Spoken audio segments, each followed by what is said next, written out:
Welcome to Porsche Club Insider. We are at the podcast studio at 5 North Main. Thanks to the folks at Coffee Bel Air. We're enjoying our nice cup of Joe. We've got a couple of people here, and we've already been laughing quite a bit, so it should be a fun time today. The Insider crew, I'm your host, Vu Nguyen, PCA's Executive Director. We've got PCA's Technical Director, Manny Albin. Rob Sass, who's back from a fun trip. Porsche Panorama Editor. Damon Lowney, Digital Media Coordinator. And I think this is the first time that we've had a pro driver on the podcast. Am I right?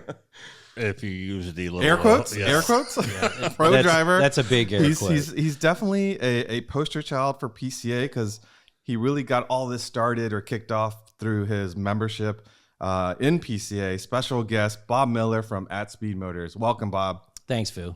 So Great to be here. This is a very serious conversation, as you can probably tell from our shenanigans just a few minutes ago. And I don't know that we can talk about it, but Bob has managed to trigger Damon. He brought up a very sensitive subject in the past. Mutual acquaintance. A mutual acquaintance. Yeah. But we've got a lot to cover. We've had some trips. Rob has had some trips. Bob's going to share with us some of his cars from his collection, and we'll be talking a little bit about 1 mile review. We've got lots of Porsche news, recent videos that we can talk about. Who wants to kick it off? Manny. Well, why don't you tell us about your, since you've been going everywhere for the past month, but you actually got to visit the famous Malibu Cars and Coffee that we always hear about. I did. It was so I was out in Southern California for a wedding, but as all of us, when we go on family trips, we try to carve out a little bit of time to do something car related. And so Ilko Nechev, our advertising director who lives in San Diego, he said, "Hey, if you happen to have some time, I'll swing by and pick you up, and we'll hit some cars and coffee on Sunday morning." So I'm like, "Oh, I don't know. It's like I've been on the road quite a bit, and yeah, do I ask that question?" But luckily, was your wife out with you? She was. That's why the whole family was with me. So you were relationship boo that week. I was relationship boo. Good thing about cars and coffee, as you all know, is it's pretty early, right? So the wedding was Saturday night, so I'm thinking they're gonna sleep in most of Sunday, so I can do cars and coffee. We actually did 2 that morning. We did the one up at the observatory, Griffith. Is it Griffith Observatory? Went up there first, thinking, and that was the earlier one, and I could probably get back in time for that one, but I kind of stretched it, and he said, we gotta try to get over to Malibu as well, but Malibu doesn't open. I've never had this before, where the Cars and Coffee location is actually like roped off or blocked off until 10 o'clock. So timeline wise, it wasn't looking like it was going to work very well for the family, but I was like, me, we're just going to see if we can show up and see what happens. So we get there at like 9:45. You've got to tell us, because everybody's wondering, what car did you show up in? Oh, a proper vehicle, a GT3 RS. Ah, yes. Excellent. All right. Yes. And so we get there at like 9:35 or so. And of course, everything's blocked off, but you can see almost like sharks circling their prey, like all these like collector cars and exotics kind of circling, waiting for the gates to open. And so we're like, what do we do now? And Ilko's like, well, if you want, we can just kind of head up into the canyons and go for a drive. Oh man, getting to drive a GT3 RS in the canyons at reasonable speeds. No one was up there. Thanks to Ilko, dude, that car is amazing, and don't ever get rid of it. But we come back, and now it's like 10:05, and we missed it by like 5 minutes. It's completely packed, and lucky enough, we go in there, and there was a certain like flow that people were circling around that was gridlocked, and we went another direction and happened to get a parking space, and we got out, and it's just like what you see on in the YouTube videos and what people talk. It was just shoulder to shoulder. Jay Leno was there, Seinfeld was there, Spike was there, Lieberman was there. And there's like a special area where they kind of park their cars, and then kind of the masses. But it is surprisingly small. Like I didn't realize how small it was, because it's hard to tell. Yeah. How many cars? Looking in the videos. How many cars were there? In that little parking lot area, I would say if there was 100, that would be a lot. Like, it's not like our local Cars and Coffee. We'll draw what 500, 600 cars at Hunt Valley. Right. But I mean, the quality of cars, it was pretty amazing. So the insurance companies are all sort of shaking in their boots if there's a earthquake or I don't. Everyone was quite laid back. No, and, I'm just talking about all these cars disappearing into the ground. Yeah, everyone was there having fun. Really cool cars. I think we talked about some like rare cars that you don't normally see or that have kind of disappeared. I mean, there was a good mix as well. So saw Jay from a distance, and of course there was a crowd around him. I guess who's who. I don't think the facility there actually likes it because, I mean, it's a small parking lot for a lot of different shops. And I would probably guess that most of the people there aren't there to shop. Starbucks was probably doing a killer business, but everybody else, this was probably a pain in their behind. Do you wish you would have dyed your hair blue before that? Oh, you're going to bring it up. Did you notice that, right? No, you don't notice. Oh, I noticed. I wasn't going to say Did you really? anything. Of course not. You didn't? I'm a special guest. I'm not supposed to say anything. All right. So for those of you who are listening or watching, so I had the bright idea of 4 Porsche parades. I'm so proud of Club Blau, the color that was created for PCA by Porsche, that I thought, you know what? Why not try to add a little bit of Club Blau to my hair? And one of our staffers, Chrissy, and maybe at the same time get rid of my gray hair. There you go. Exactly. Well, Manny, so, hair. so Manny, Chrissy, who works in member services, I think every week she comes in with a different color hair style. So I'm like, Chrissy, what's it take? Because I've obviously never done this before. She said, she got all excited. She's like, yeah, it's easy. You'll need this, and this. And so it was a question initially, but then it became, are you going to actually do it? And would it look okay? And it's something different. So it's dyed right now. It is, but inside you can't really tell. Because No, my hair is I black, can't tell right? at all. Yeah, but when you go out in the sun, You want to know what we there do we at go. PCA? Yeah. Looks like a barber shop. all right. There we go. So, That's- anyways, That's really nice. so I don't know how long it will last. That'll be interesting. Manny and I dyed our hair, by the way, blue as well. This is what happened. So he made I fun did of my me. skin color. He made fun of me so much. Like that night, I had a dream that he actually did his hair too, and I was like, "Thanks, man. Thanks for the support. I'm glad you did it." If I had hair, I would do it. There you go, Mr. Sass. Speaking of wonderful hair, Yes. how was your trip? My trip? Yeah. The trip was fantastic. What do you want to know? What can you tell us? Well, I can't tell you how the 992 Sport Classic drove until mid-July. Wait a minute. But Did you know you were going to drive a Sport Classic? Yeah. We like a little bit beforehand. They let us know. It is. I can tell you, it is fantastic looking. Of course. Probably, the best looking 911 interior since the 1 millionth 911 from I think 2018. Just absolutely gorgeous. Totally unique body. Obviously, it's a Turbo S wide body without the side intakes. Rear wheel drive, 7-speed, 550 horsepower. Oh. You've heard all this before. Yes. But utterly drool-worthy specs, and it looks great. And getting to see it in the light in sport gray metallic, which is a color that should be very well known to you, Vu. Absolutely. Tell us why. Our Classic Club Coupe had that shade, and we knew about this color before the release of the Sport Classic, so we had to Yes. keep that hush hush for a while. How cool is that connection? I thought Absolutely. that was just fantastic. So centerlock Fuchs, which I think are unique to the car. First time they've done that, I think. Just absolutely a spectacular looking car. Carbon fiber trunk lid, roof, double bubble roof. It just, when people see it, they're going to go just absolutely nuts for the car. Good job catching yourself. But we're going to get a lot of hate. happen all that often. We're going to get a lot of hate mail, and PCA's gotten this. Like, we're not in control of it.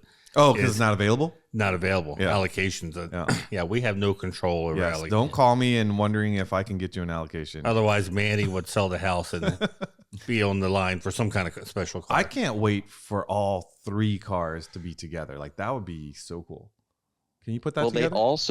they also had a 997 Sport Classic available to drive too. So that's not embargoed, obviously. And there was a 964 Carrera RS and a pair of 27 RSs, one lightweight and one touring. So it was just a fantastic mix of cars. So you can talk about the Carrera RSs and the original Sport Classic, but not the Yeah, no, the first thing that they put me in was a 27 RS touring. I had a 72 24S for a long time, so I was really, really curious about the differences, how the car drove. It was basically, it reminded me a lot of that 24 RS, just brought to absolute perfection. I didn't find it quite as peaky or as cammy as the 24, probably owing to the fact that, it had 300 cc's more. Bob, you'd know, but I think the 24S was rated at 180, and the 27 RS is 190. Okay, and 210. Yeah, exactly. Wasn't there there was like an SAE net to gross thing there too? Because I think I've seen the 24S rated as high as 200, but I think that was before they switched from gross to net horse. Is that? Yeah, I mean, again, back and forth. So you just have to, do apples to apples. That's but it was a delightful car to drive. Oddly enough, the seats I thought were absolutely wonderful.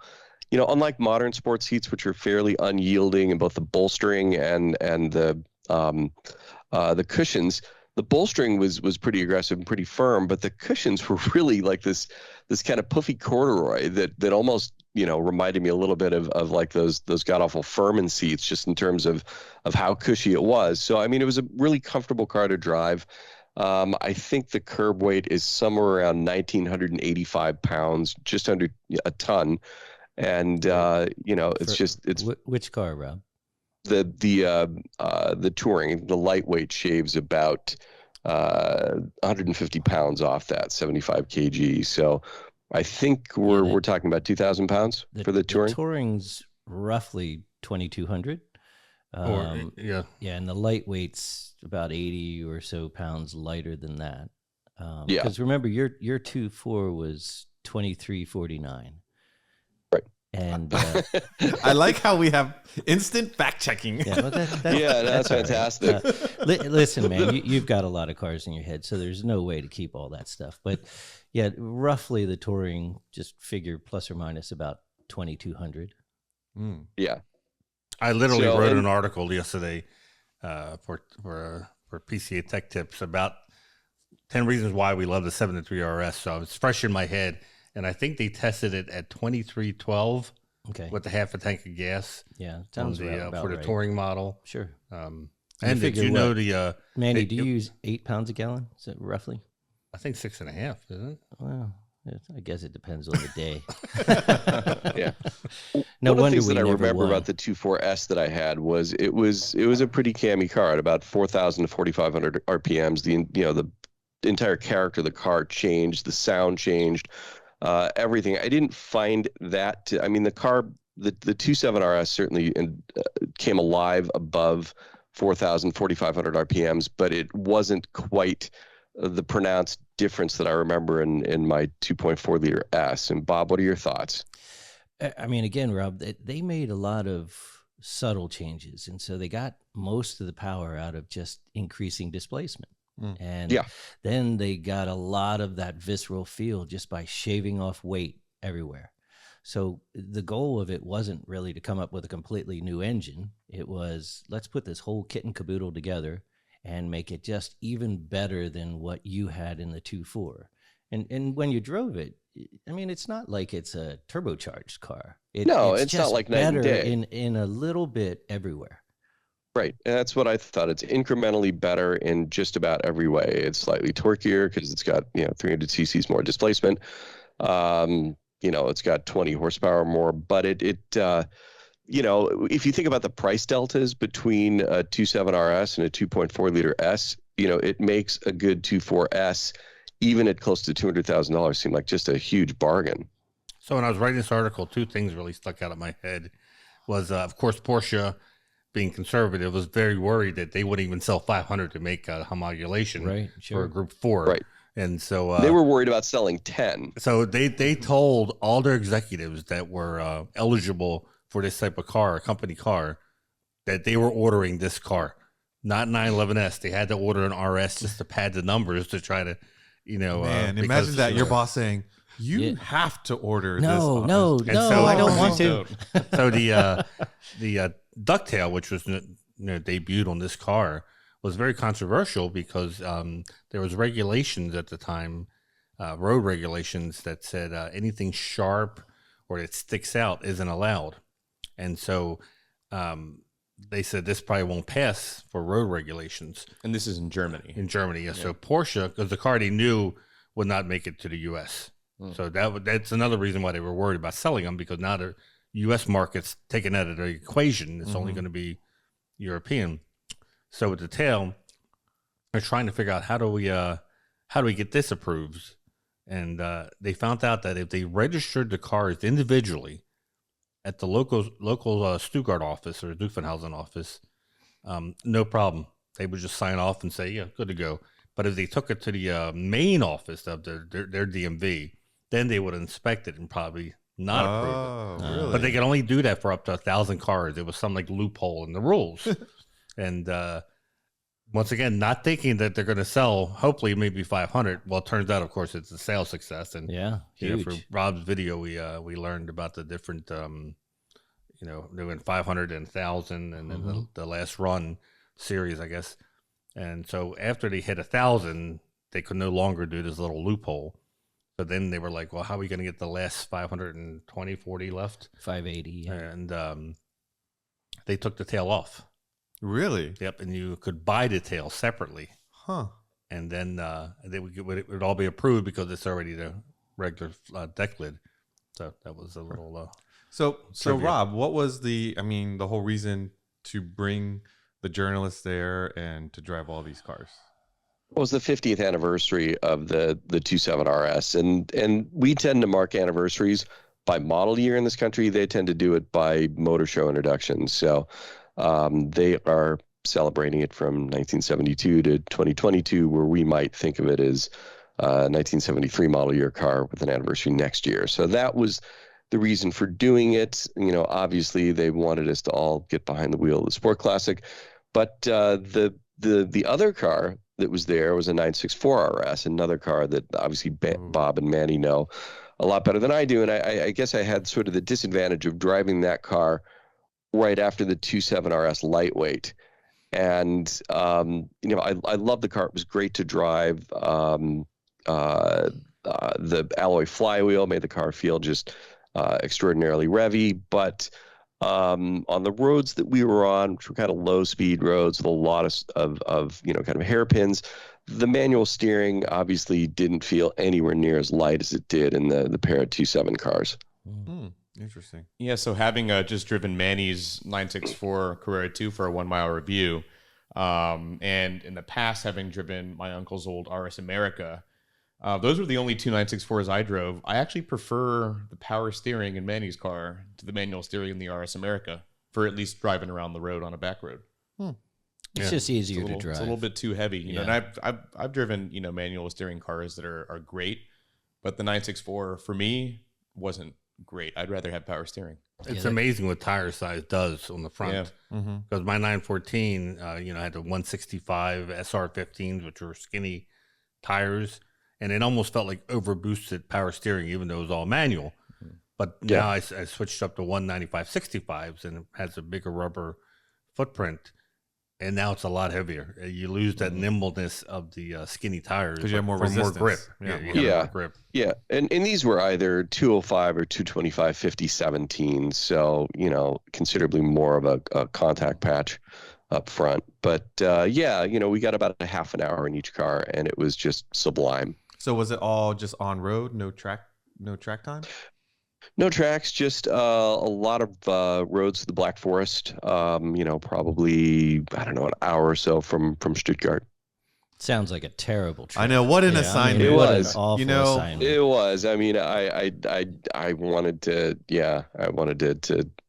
hand the strip off to somebody else in the worst way, but nobody else was available, so I had to do it. So speaking of, cool assignments, Damon's got a cool assignment coming up. You want to share with folks? Yeah. So after parade, a day after I get back from parade, I'm heading out to Goodwood and the Festival of Speed, and I'll be there with one of our Panorama and web contributors, Laura Burstein, and we'll be walking around, getting paddock interviews, but also covering some cars that I know that Porsche will be bringing.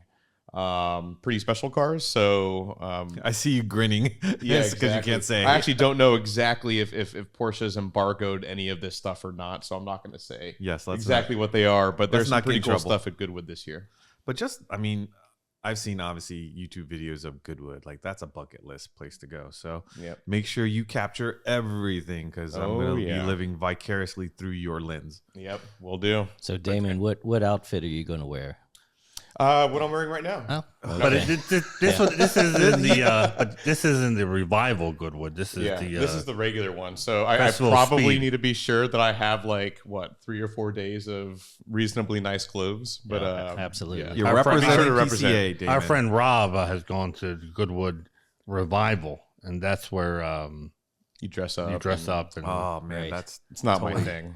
You would be in heaven. I would be in heaven. So, shoot, play dress up, of course. You don't get to wear your Pan Am outfit. So, let's see. Let's talk about our recent 1 mile reviews of our buddies' cars. Yeah, that was you reviewing. That's true. I had to entertain the owner of the cars.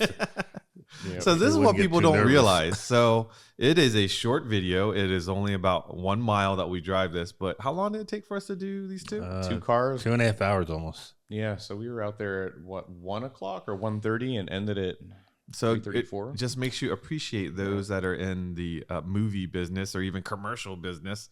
That how much footage you have to take. Because you only have really one chance at getting it right, and then making sure that you have enough, though. So when you're going back and editing, multiple takes, multiple angles, and if you've talked about a lug nut, that you have a picture that goes with the lug nut, and all that kind of stuff. So I don't think my buddy Peter was realize how long. He kept on saying it. I didn't realize it took this long. Yeah, we're just gonna strap a couple GoPros on, go for a drive, and that's it. You'd think it would take 15-20 minutes, right? But no. He got to drive a 718 Spider and a GT2 RS. Oh, fantastic! What year? GT2? 991. Oh, okay. Yeah, 2018. Fantastic. 2018 and a 2020. Yeah. And man, that's the only GT2 with the RS moniker, right? No, because before they were called GT2s. No, there was an RS 997. 2011. Yep, there was an 08. Right? Yep. There was an 08 GT2. Right.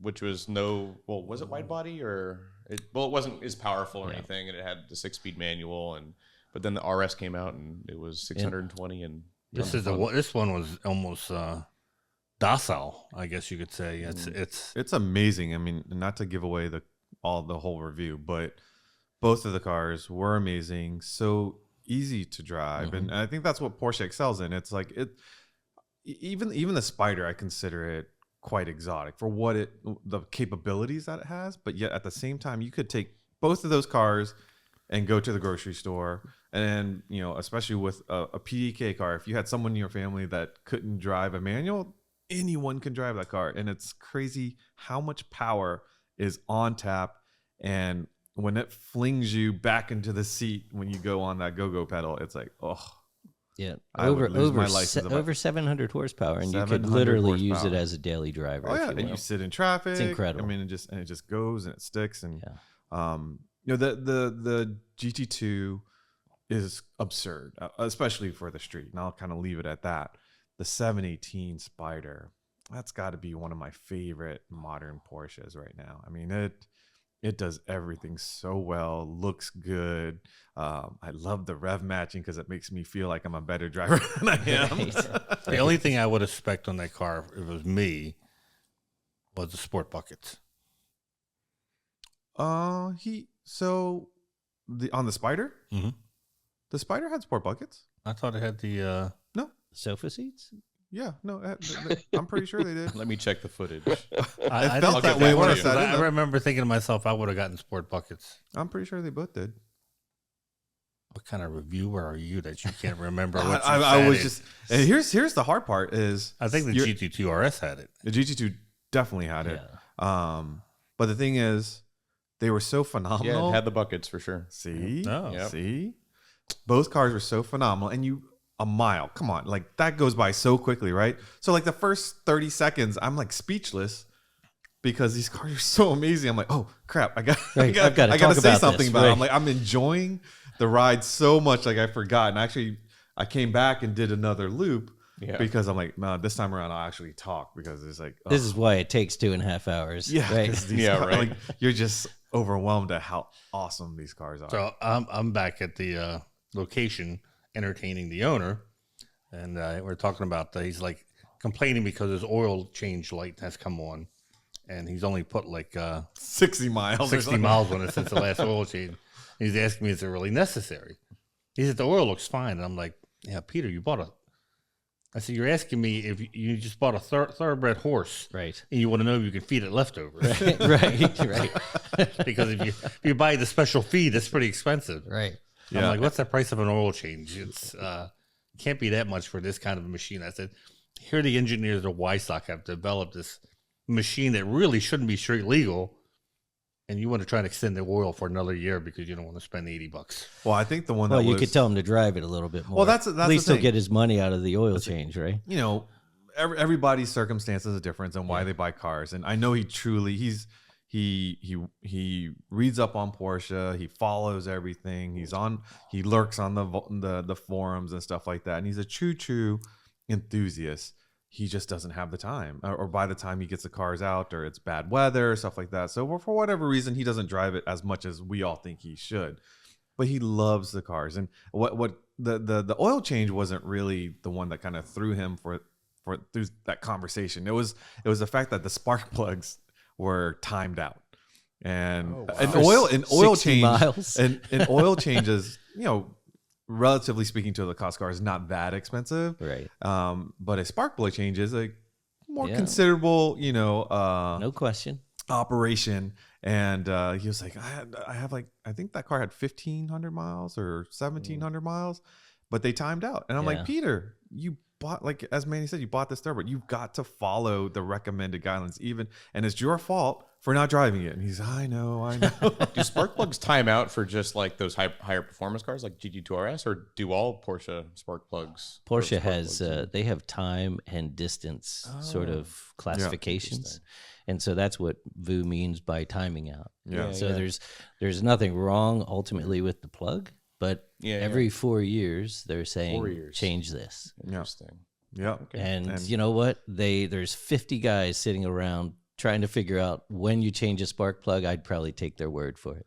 Yeah. Gotcha. And if you ever go to sell it, like, you don't want to be, why didn't you follow the recommended service schedule? Right. I'm like, Peter, you got to follow it. You just got to follow it. Yeah. Speaking of spark plugs, we did a spark plug video on a Macan S, and everything was going relatively smoothly. We're buttoning things up. I think Manny and I even left, and you were back with Anthony. And at the end, you got a little surprise. Yeah, he said I didn't leave till 6:30. I'm like, really? I thought you guys were done at 3:30. So brand new Bosch spark plugs. We did the job correctly. We had asked one of our tech experts, Peter Smith, a Goldmeister tech, what to do and for tips and torques and everything. Zipped the car up, turned it on, and it throws a couple, I think it's the all-wheel drive light and the PASM light, which went off just fine, but then the check engine light came on. He gave it a couple blips, and there was obviously a misfire. You totally hear it. We're thinking, oh man, like, this is horrible. They're going on a trip tomorrow in the Macan S, and like, we don't know where. And it's a simple spark plug swap, right? Yeah. And it was. So Anthony got out his tester, and I called Peter, and he said, and Peter said, the spark plug, it's not unheard of for brand new spark plugs for the porcelain to break, so you might check that. So we saw that the misfire was the number 6 cylinder, so the one that's closest to the driver. And when we pulled it out and compared it to the other ones, it didn't look bad. But if you grab the porcelain on the back, you could twist it. And then it just kind of snapped off just with almost no effort. And obviously the ones we had taken out. Brand new plugs. Yeah, right. Brand new plugs. One of them was bad. Always check your equipment or your parts before they go in. We didn't check.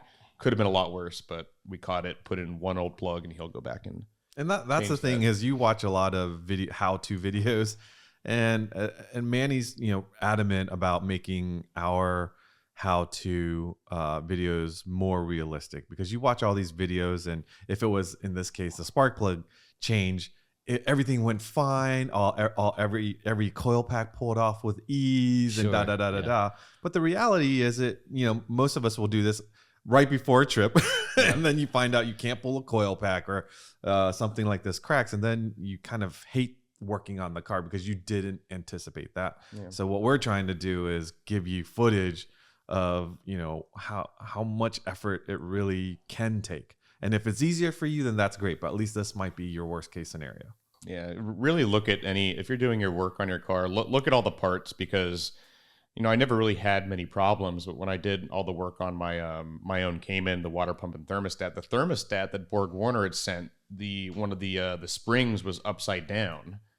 Oh. And so if I put that into the car, it probably wouldn't have worked correctly or worked at all. And, how do you figure that out once the car zipped up if you didn't check, right? So I'll always check your parts. The fact that 2 things like that have happened in the past 5 or 6 months tells me that it's probably a little more common than you might think. Yeah. So if you're working on your own car and buying parts, check the parts before you install. And that may sound very simple, but keep your old parts. Yeah. We assume buying new parts are just going to be plug and play, but quality issues these days are how difficult things are to get, and parts get swapped in a box or something like that. Check your parts. We're getting a lot of that, Vu. At the shop? Yeah. I run a Porsche only shop, and even from Porsche, we're getting just parts that come in, and the O-ring will be not quite seated, or a screw won't be quite tight. I think there's just a lot of that going on around the world right now. Yeah, so, interesting. Yeah, Damon, beware. It's not Bosch, and it's just everybody. Yeah, we're having it's a hard time. Yeah. Yep. Your water pump still holding up, Rob? So sensitive far, so topic good. alert. Sensitive topic alert. Yeah, we did a good job with the that. more sensitive topic is the kind of janky oil fill tube repair that we made. You guys don't know about this. What happened? We're not seeing that car soon. Why not? I'm not laughing at you, Rob. I'm trying to laugh with you. He's not. It wasn't laughing. all that funny at the time. I understand that the customer service people had to basically mute their phones because I was cursing so loud. Manny's like, "What's going on?" All right, why don't you share with us your latest update on your 996? The latest update? Yeah. So far so good. I think I put 5,000 miles on it. I've put a quarter of a quart of oil in it. The water pump repair that we did about a month ago is, holding up just fine, kind of status quo. That's great to hear. Yeah, no, no news. No bad news. You'll find out more later. I'll just leave it at that. Let's go. So let's talk about you, Bob, being the poster child for PCA, and what I mean about that. Oh, good Lord. Before 1986, 87, I believe you bought an 87 944. Yeah. You were just unaware of the Porsche world, right? And racing and all that kind of stuff. Yeah, it's actually somewhat embarrassing when you look back. But my first car was an 86 944 turbo. And I told you guys before, I have a good friend is responsible for all of this mess that I got into in terms of racing and all the things that came after. But I didn't follow racing. I knew nothing about racing. Stepped onto the racetrack, had a driver's ed at 28. And by 35 was in a pro series and won Rookie of the Year against some 19-year-olds and 20-year-olds. That's awesome. So, I was the old guy. But I told Vu and Manny and Damon, so the very first race in World Challenge at Texas World Speedway, I was the top rookie somehow. I guess everybody else fell out. But the cameras came up, World Challenge, and they said, "Bob Miller, isn't this great? Your first race, you're a top rookie. What's it like being on the racetrack with a legend like Derek Bell?" And I quite literally, and Derek will affirm this, I looked at the camera and I said, "Who?" and the guy behind the camera just looked at me. He didn't know what to say. And so I said, I think it was probably great. It was probably and, great. you know, and Which car was he in? Right. And that was sort of the end of the interview because they didn't even know what to say to this idiot rookie who was out there with. It's like a Kimi Räikkönen answer. Yeah, incredible. But the story ends well because you and Derek are close. Yeah, it's we went on, and I again have no idea how, but I secured the Volvo North America race program, the Pro Race program, and so we built prototypes for Volvo. And I had talked to Derek in 2002, and I told him, "Listen, I'm going after some factory programs," and you could hear the snicker in the background, like, "Yeah, good luck, Miller." And I said, "If I get one of these, DB, will you drive with me?" And I think he just said yes because he figured, what are the odds of it? Yeah, happening? 1 in a million. Yeah. This guy's not going to have it. Anyway, we got at Speed Motorsports got the Volvo North America race program, and I called Derek and I said, "All right, I've got a factory program. You need to be XYZ at XYZ time." And he said, "What?" and I said, "We're racing Volvos." He said, "Bob, Volvos?" He said, "Jesus Christ." And so I said, "Derek, we're going to build Volvos. We're going to run Cosworth engines, X-Track transmissions." And so then you could see the light bulb go off on his eyes. And he drove for the at-speed team for a year and a half. He did a lot of the development testing with me, and to this day we're great friends because we were sort of down in this mud pit together. And Derek Bell, world famous, and then who's this guy, Bob Miller, with him?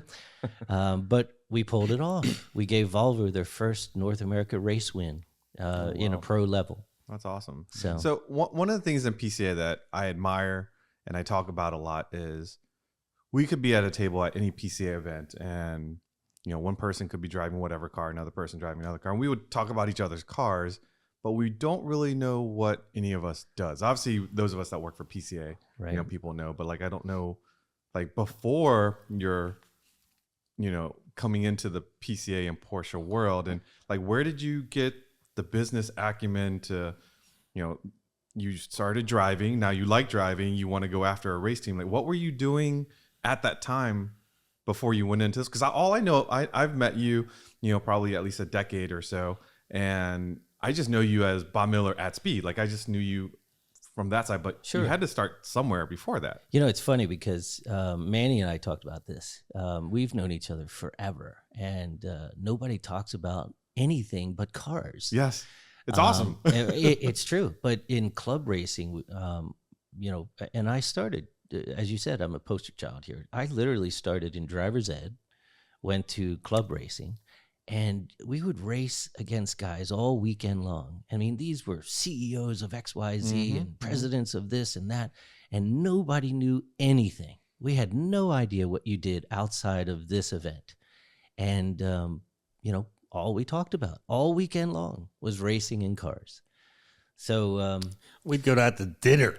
Yeah, right. Literally. And you still never talked about it. Nothing, literally. But I am curious, what set you up to be successful in finding a program like that? All right. Well, so my background, I came out of William & Mary, and then I went into boutique strategic planning consulting. Oh. That tells you nothing. What's this? The consultant answer? Yeah. What it meant is that I knew nothing, and I charged a lot to say not much. And so, I helped companies develop products and market products. We did a lot of competitive analysis, acquisition analysis, where a company is going to go in and buy another company. I remember being this snot-nosed kid, about 26, going up to Kennametal in Pennsylvania, and they had a $105 million division, and the president, looked at me and he said, "Bob, what should we do?" And all the numbers said this thing's going to go out of business. And I literally stood there. I'm 26 years old. And I said, I'm sorry, John, this is not a viable long-term business, and it probably needs to be shut down. 2 years later, Kennametal was out of that business. They divested themselves, and they were done. But that gave me a sense for business. And then I started my own consulting firm with 3 other guys. But as soon as I stepped onto the racetrack, it was just this drug that I loved. I enjoyed the people. I loved the excitement. So I took all that business stuff. And when I presented to companies, I didn't talk about racing. Mm-hmm. I talked about the business of racing mm-hmm. and how they are going to expand their business through this marketing channel. So Volvo loved it.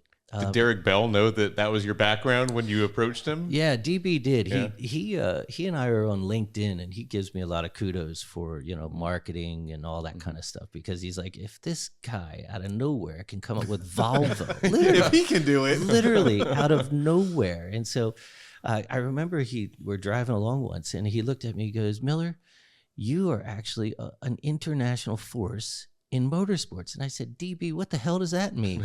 And I mean, I seriously knew nothing about motorsports. I didn't watch racing when I was a little kid. My dad owned a Volvo that had 350,000 miles. I didn't have nice cars, nothing. So it was out of pure business that it happened. It was a good decision for Volvo. Yeah. And it actually gave me the chance to get to know a legend like Derek Bell. I mean, Randy Popst drove for me, Michael Galati, just amazing guys that from some streak of luck, I got to hang out with. I always thought the previous sponsor, Rogaine, it was even funnier because I swear half the crew was balding. Yeah, we were all. they gave me gallons of that stuff, and I'm telling you what, it did not work. Worked out well for you. Polished the car real nice.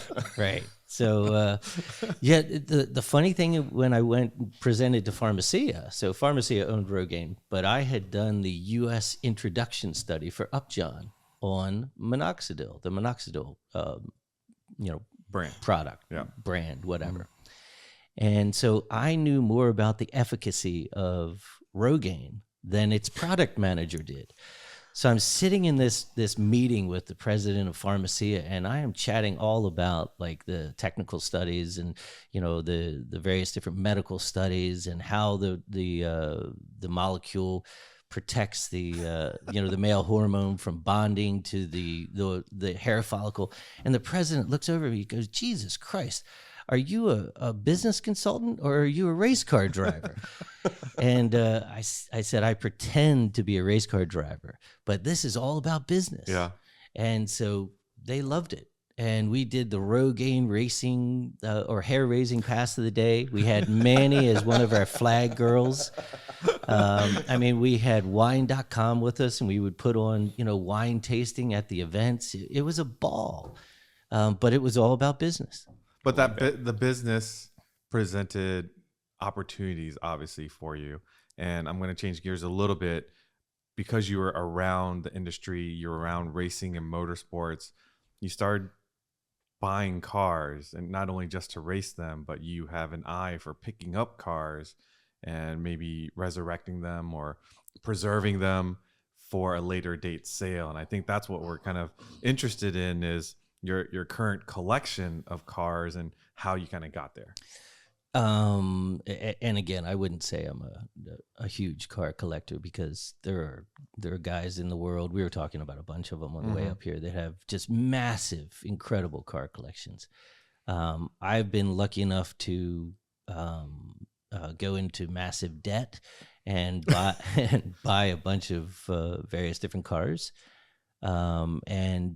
Sell to me is a 4-letter word. So once I get something, I generally, for whatever reason, I don't sell it. I know how you feel, my friend. I know how you feel. Well, and if you hold a Suzuki sidekick for 50 years, it's worth a ton of money because nobody else took care of it. So, but I've got a number of cars, and in my business, which is taking care of Porsche and then also importing and exporting collector level Porsches, if I don't have cars, it would sort of be strange. So I always tell Manny, it's like I'm an art dealer. These are pieces of art. They're investments. And I get to work around some of the most beautiful art in the world. It's incredible what Porsche has done for all these years. And when you look at the perfection of a Porsche, it's just amazing. So yes, I have an okay collection. So on the way up, you told us you have my favorite car of the 964s, the one we did an article on in Panorama, the 964 C4 lightweight. Yes, which most people don't know what it is. And in the article, I write how you took it to Cars and Coffee, right. And everyone walked by it, and I'm just incredulous because I'm thinking this will be the rarest Porsche you probably ever see in your life. Yeah, yeah. And you're walking by it thinking it's just a regular 964 that somebody stripped out the interior. Yeah. And so that's what prompted us to do an article to really tell the story about what this car really was and how significant it was and how rare it is to see one in person. But you're going to put that up for sale now. I am. And again, sell is a 4-letter word, but so the C4 lightweight, Manny and I are huge fans of. There's a couple of us in the world, maybe 3. And so the C4 lightweight, if you didn't read the article, it's one of 22 ever built. And it was built by Jürgen Barth, sort of his brainchild from late 1989 to 1991. So I have number 015, which is the only black car that was ever produced out of those 22. And I've tracked these cars for a lot of years, always wanted to experience one. But as you say, you don't go down to your buddy's garage and say, hey, can I drive your C4 lightweight? Yeah. Because they don't exist. Right. There are maybe 3 to 5 in the United States. So I knew the previous owner, Aaron, and I was out at an auction, just hanging out, not intending to do anything. I knew what the reserve was on the car. And they opened the bidding, and they said the reserve has been lifted on this car. What year was this? This is 2019 out in Monterey. Oh, okay. At the RM So not auction. too long ago. No, and they lifted the reserve. Bob Miller's hand went up somehow. I have no idea. And this car has been with me ever since. So it's an amazing car. It's technology that doesn't appear in any other Porsche. It's incredibly visceral to drive. It's a factory race car. Mm-hmm. And mine's the only one in the world with a street title. So I get to go to Cars and Coffee and hang out, and Manny and I just stand there drinking coffee while everybody walks by. Literally the rarest Porsche they'll ever run into. So one of the things that people always mess up on is they'll say a C4 has 959 running gear. Right, it does not. It does not. It does not. Yeah. But the C4 lightweight does. They actually pilfered the parts bin because they're building this in Wysock, Right. which is not a manufacturing facility. So they're in this shop literally building one by one by one by one, and they're just getting parts because remember, Porsche's heading towards the road of bankruptcy. Sure. They're doing terrible. So here's Jürgen Barth working with his little team building these cars for a series they think is going to happen. And the amazing thing is, the paint meter guys are going to go ballistic over this. So the assemblers took these cars outside, out back, Weissach, and painted them. Just, all right, we're right outside. Outside. From a body in white. Wow. By hand, painting these cars. They're not painters. Yeah. And so They're race cars. They're race cars. They don't care. Porsche is looking at this. They're going to sell these darn things. Get them out the door. But these weren't done anything but by hand. So in 2019, the market was strong back then, but you bought this car because you're passionate about it. You knew how rare, you knew everything about this car.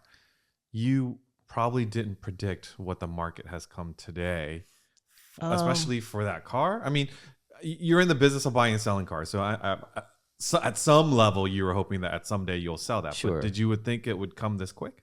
Vu, honestly, I don't buy cars that go into my collection. I don't buy them to sell.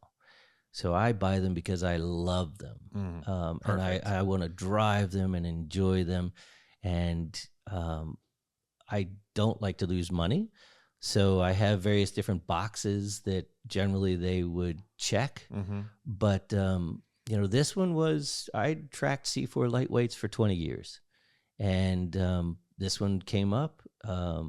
I might have had a vodka and decided they hand them out at the auctions. There you for a go. reason. Right. I decided it was a good idea at the time. It's something that I've enjoyed. I've had the experience, and I'd like to move it to the next guy to have an experience. I remember going to Summit Point, and I think it was a club race, and you had a 993 Cup car literally still in the wrapping, and you had like parts of it in the plastic bags, and I believe it was for sale at that time. Is that another one of those cars where you kind of came into and you knew that you had to preserve it? Well, we were talking about this on the way up. So in 1998, Porsche was switching over from the air-cooled cars to the 996 GT3 Cup. And Porsche, if anybody remembers this, back in Panorama, Porsche ran an ad, and it said, limited number of factory race cars available. So what the heck? I read the pano, and I had nothing else to do that day.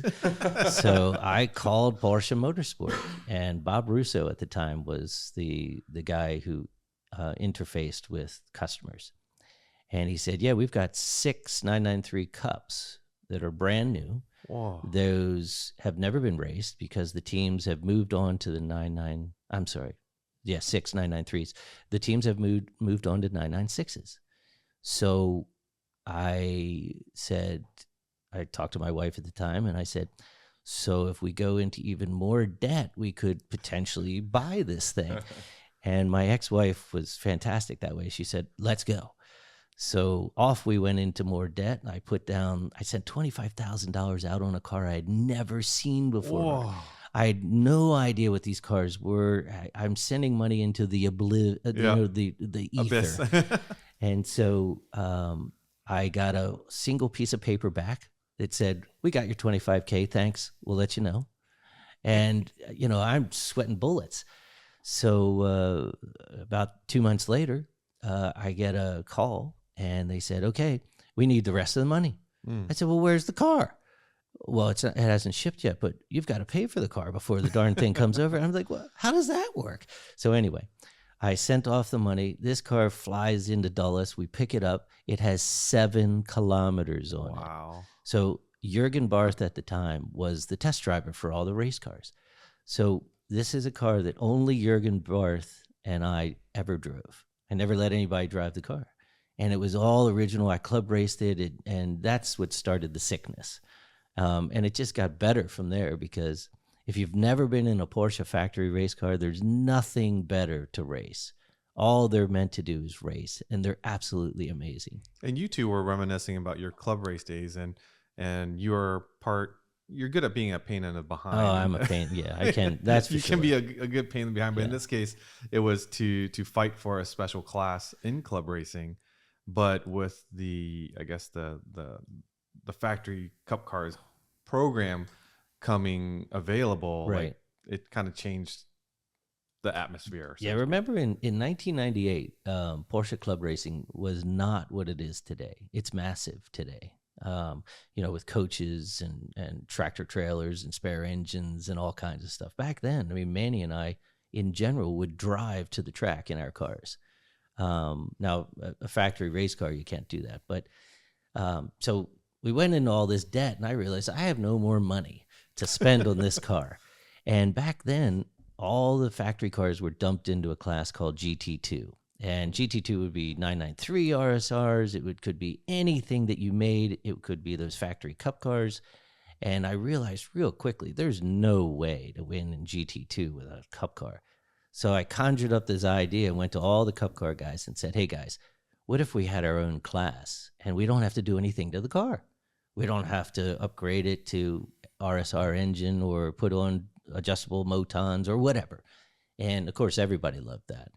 And so I got about 45 of us together, and I went to Club Racing. I said, look, here's what we want to do. We want to save these cars. Don't bastardize them. And that was the beginning of GTC, GT Cup class in Club Racing, and I think it's the biggest sort of grouping within Club Racing to this day. And but didn't you also, just occur to me, oh boy, didn't you also convince them for 1 year to let you run the Cup cars in the street class? Yeah. So I ran my 964 in what was called the letter class, which is street class. So you had to run street tires. You couldn't run slicks. Oh boy. He convinced them that these cars were legal, street legal, in some countries in Europe. This is a Cup car, not the RS. Right. So he was that gray line of what a Carrera RS. That's the basis for the Cup car. Right. But he convinced them that the Cup car was really a street legal car in Europe. Thus, it should run in the letter classes for PCA, and it would use street tires. So we're out there with factory Cup cars on street tires. So there were a couple of us that jumped into that. So we ran in Group B, and I put on Pirelli something street tires. And we convinced them that this was, in fact, a Carrera RS Club Sport. It was not. It was a factory Cup car. The truth comes out. How many years later? It was terrible. So at Summit Point, a couple of us with the Cup cars, it rained during qualifying. We said, the heck with this. And so we all started last. And we literally went through the field and lapped it. And then we ended up 1, 2, 3, and that was the end of our saying that these were street cars. They're street cars, right? So. But that's what I love also about PCA. Like there's things that we've done for a long period of time. That's our tradition. But if someone brings up a potential idea, like they're open to changing things. Of course, they're going to reassess it if what you brought up ultimately didn't make sense. Sure. But that's what's in any program in PCA is like that. It's about making sure that we respect our traditions, but then also work towards making new traditions in PCA and growing the club. Well, I mean, the amazing thing is the number of really, not that I'm in this class, but a number of really top level drivers that have come out of PCA Club Racing. Oh, absolutely. I mean, Mike Levitas started in PCA Club Racing. Lee Keane started in, Randy Pope started in PCA and now Club Dimitri Racing. Demakos. There you go. Right. And so it just sort of tells you the level of instruction in racing, in learning, and everything that PCA Club Racing provides. It's amazing. So from there, talking about folks that really drive their Porsches or drive their cars, we're going to switch into some Porsche news. And the first link that Manny chose is I don't consider this driving. I think it's fantastic for views and social media. And Manny, the first link video, the Turbo S versus the Model X Plaid. That's crazy. Well, it had 6 people in it. Yeah. Oh, yeah. So this is, if you haven't watched it, it's a race against a 992 Turbo S versus a Model X with 6 passengers in it. I think the creator is Drag Times, the famous YouTuber, and they go head to head. And yes, the Tesla Model X with 6 passengers. I won't spoil it for you, but it was a very close race. Well, I looked at the title and I knew who won, right? Because electric cars are faster. Yeah, it's just, but it's. I always say, who's really the winner? One guy goes home in a Turbo S. No, right. We'll stop there so we don't get. I'll take second place anytime. Stop there, but really, it's pressing on the gas pedal to me is not driving, right? It's the choreography between the clutch, or in a lot of cases now with most cars, is between the brake and the gas, and getting your car around the corner, momentum driving. Like that's really driving. Is it fun to experience a 0 to 60 or 0 to 100 and do a quarter mile in 9 seconds? Yes, that is exhilarating, but that's kind of like a one-trick pony, and you're not. That's the machine, mostly the machine doing all that. You're not driving. I would never want to do drag racing because there's so much stress, and you have to do everything just perfectly on that launch. Yeah. When we're driving on the racetrack, if you mess up a corner, odds are someone else is going to mess up a corner, and you can make it up. Well, you got 10 more corners to go. Exactly. Right. But the drag racing, that first half second, the reaction time, and it's like to me very stressful to nail it perfectly. That's why autocross is stressful too. Yeah. At least autocross, you maybe have a minute. That's stressful you got a too. full You minute, can't make right? any mistakes if you plan to win. Yeah, I couldn't stand the pressure in autocross. I did it once, and I said, "Oh, I can't do it." And that's funny. We've talked about this a lot too. Is folks that do a lot of DEs or club race, and sometimes they come to an autocross and they hate it. I love autocrossing. I love DEs too, but a lot of racers just cannot stand autocrossing. Well, and the amazing thing is some of the guys that are amazing at autocross stink on the racetrack, and vice versa. Yeah. You would think that all this would transfer. It doesn't. But I think with the Porsche launch control and anyone else has launch control, and that makes you look like a really good drag racer. Because you don't really have to modulate the throttle. The computers are doing all that for you. You're not really driving. Yeah. I mean, again, I'm impressed with the times and the power. But if you're talking about enjoying the drive, that's not driving. You're literally flicking a switch on and off. Like, go home and flip the light switch, like, quickly. Like, really? I mean, that's not driving. Right. Yeah, I look at that video and I thought, electric's faster. Who's arguing that? It's just... Well, the key is, and we've talked about this in other podcasts, is electric power plant. We know the torque, we know the power, but how do you make that fun? And I think Porsche is setting out, because they always do, right? When the SUV came out, how do you make an SUV fun? When it came out with the sedan, how do you make the sedan fun? They're going to make an electric car that's fun. I believe it 100%. But there's so many electric cars out there. Like, people are just saying, look at my 0 to 60 numbers. It's like that causes me to believe that my car is amazing. Yeah, it's not. Yeah, it's really. There's so much more though. So much more to driving and enjoying a car. Next news link. Do you guys know about the Jerry Seinfeld lawsuits and what happened recently? I remember that coming up like 4 or 5 years ago or something for the first time. Lawsuits take I mean, time. it was crazy. The car was sold at Amelia as part of the big collection of Seinfeld cars that I think Gooding sold in 2016. Yeah.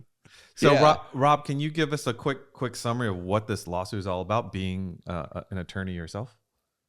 Yeah, well, to be honest, the details have been pretty sparse, but from my recollection, it was a GSGT, 4-cam speedster that Seinfeld sold at one of the Amelia Island auctions in 2016. It was bought, I think, by a Caribbean-based investment syndicate, something like FIO Limited, something like that. Just kind of a shadowy group of investors bought the car. It had been sold What? I said, don't assume. Nobody knows the people behind it. I didn't say they were shady. I said they're shadowy. Shadowy. Okay, sorry. Which is a completely You said syndicate. term. You say syndicate and shadowy. And this is how lawsuits start. Oh yeah. The hate mail is streaming. Syndicate. Nobody seems to know who is behind it. I chose my words carefully. Thank you. So anyway, and nobody, from what I understand, nobody has really come out and said what makes the car inauthentic. It was sold by a Southern California dealer to Seinfeld with some sort of a COA that Seinfeld relied on. And the buyer of the car alleged that it wasn't what it was represented to be. And lawsuits ensued. It's a beautiful car. I mean, it's a gorgeous, Eurasian green, very, very pretty car. But again, the terms of the settlement and everything are as nebulous as what the allegations were as far as the car's inauthenticity. So basically, all we know is that it's been settled.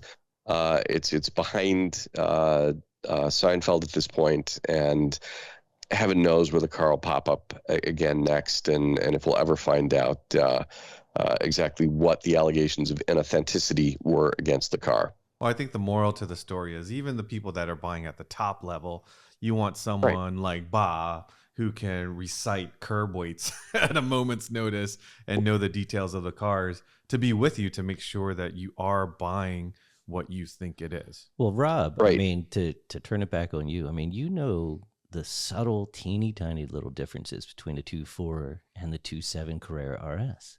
And so if somebody actually knows those differences, they can replicate those differences. And all of a sudden, a 911T, 2.4T, that's $100,000 becomes worth $850,000. And it's just little, small, subtle things that, whoops, what do you know? Just make sure you're not buying a T that's pretending to be an RS. Right. And I've watched people, I mean, obviously, guys like you, Bob, and Nathan Mers have an encyclopedic level of recall and knowledge of details that most of us will never attain. But I have watched people authenticate cars over the years. Probably about 15 years ago, I watched a guy by the name of Raymond Milo, who's since passed away, look at an Alfa Romeo TZ1. And there are tons of fake TZ1s out there, as a lot of people know. And Raymond went to this thing like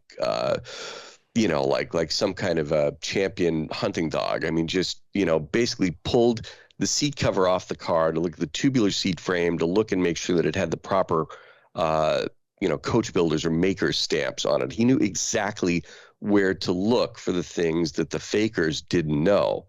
And, I have nothing but respect for people who have that kind of a level of knowledge of these cars. And, I assume that some of that sort of vetting went on with this car. But I'm in awe of guys like you, Bob, and Nathan and Manny, whenever this particular subject comes up. Well, I'm gonna take myself out of that whole group of people.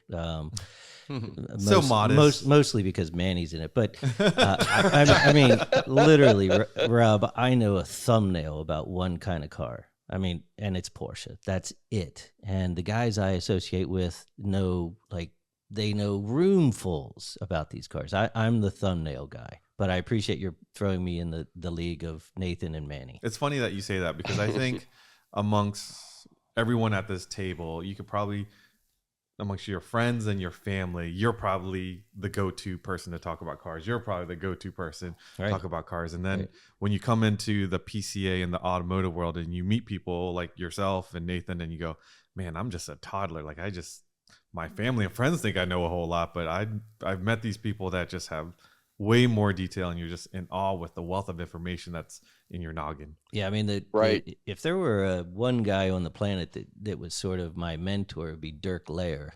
And Dirk has forgotten more about Porsche and racing than I quite literally will ever know. He's amazing. What's great is the history is still being made. Mm-hmm. And that's why I love Parade, Rennsport, because I learned things that I never knew. Like last year when we had Grant at Parade and he did the presentation on the Boxster, a wealth of material that I did not realize in the development of the Boxster we learned about. And I thought, I've never read about this. I've never seen it. And here you have the designer of the Boxster telling us about it, how what he experienced and what went on when they developed the show car for Detroit. And that's what I love about this hobby, is that Porsche is still literally making history, and we don't know it, but we're part of it. We're living it. Exactly. That's our mission, right? That's our mission with all the stuff that we're doing with digital media and social media. Is we are fortunate to be at these events, or they're coming to our events, and we're trying to capture as much as we can.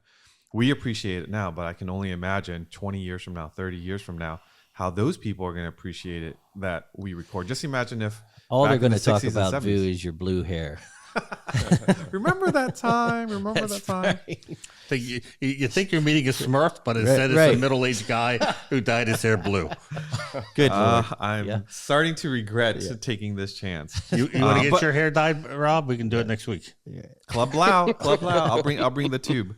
All right. No, I prefer the metallic Sport Classic gray that it is. Sport Classic. So to make myself feel better, let's talk about this next link.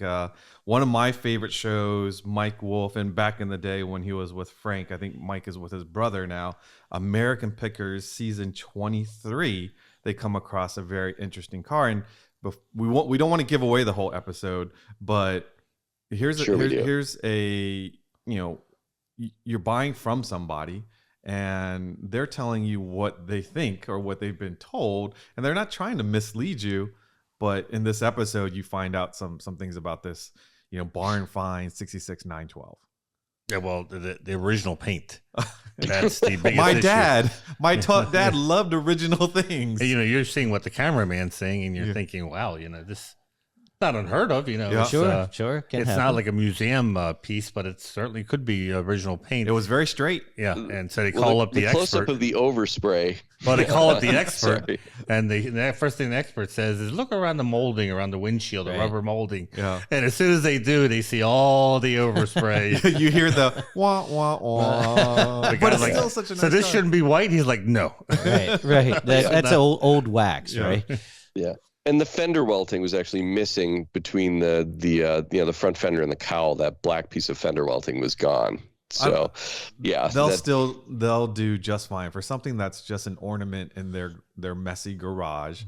You know, they'll still make a good penny off of that car. Oh, absolutely. I mean, it's a straight looking. I mean, You see that in Cars and Coffee a lot, where like somebody will have a 944 and they're like, yeah, it's all original paint. And my telltale sign on the 944s is the bolts for the hatch that are exposed, and there's two of them, and they rarely get covered when they're repainted. You mean the So- black? They're like a goldish colored, I guess. Okay, right. It's right where the hinges, where it holds the when you lift it up. But no one ever covers them, and so they paint them body color. And as soon as I look in, if I see it's body color, I'm like, yeah, this is not original. So here's what I do, I call it the idiot test, because most of the time that's where I am in the sequence. But so you have this quote unquote all original 944 turbo, right? And it's got 86,000 miles, and you look on the front of the car where every stone is hitting the car. mm-hmm. There's not a mark on it. Yeah. And so the idiot test is, well, wait a minute. How the hell did you get to 86,000 miles without running into a single rock? chip, yeah. Not one rock. Well, it's all the original. black Colgan bra that was on the car. That's right. Yeah, exactly. So, I mean, just real simple things you can look at. And like your expert guy, just take a look at the molding. Mm-hmm. Hey, listen, if they don't peel it back and if they don't really work hard, there's going to be some overspray. Because it's a different level when you're doing a glass out respray. Different absolutely. cost. And back in the day, most people weren't going to pay that extra money. Well, for especially not 912. I mean, so you threw it in the barn and then you forgot about it. Exactly. So we probably could go another hour. I'm going to let Damon give us a quick rundown on recent videos, and then we're going to wrap this up. So we've had a couple 1 mile reviews since our last podcast. So we've done a 944 and also a Boxster S, a 987 Boxster S Tiptronic. So go check those out on our YouTube channels. 1 mile reviews are a weekly video. We are aiming to drop them every Saturday morning at 11 a.m. Eastern. Try and make that schedule. I think the last one went out a little bit late due to a technical difficulty, but yeah, every Saturday, check it out. We also have plenty of other videos coming up, such as a 964 windshield replacement, water-cooled exhaust sound, so water-cooled 6 cylinders, I believe. Mm-hmm. The 1 mile review GT2 RS, the 718 Spider. We've got a lot of content coming up on YouTube. And don't forget to check out PCA.org for the latest news. Awesome. Thanks for that. And I want to thank RJ Powell 5150 who left us a recent 5-star comment on the Apple Podcast. So thanks for listening. If you're not a current PCA member and you own a Porsche, what are you waiting for? Have your VIN handy. Go to PCA.org and sign up. Remember to follow our podcast Instagram page for behind the scenes videos and take a look at my blue hair, maybe. Porsche Club Insider, all one word. If you have a message, drop us a line at podcast@pca.org. Until next time, stay safe and we'll catch you down the road.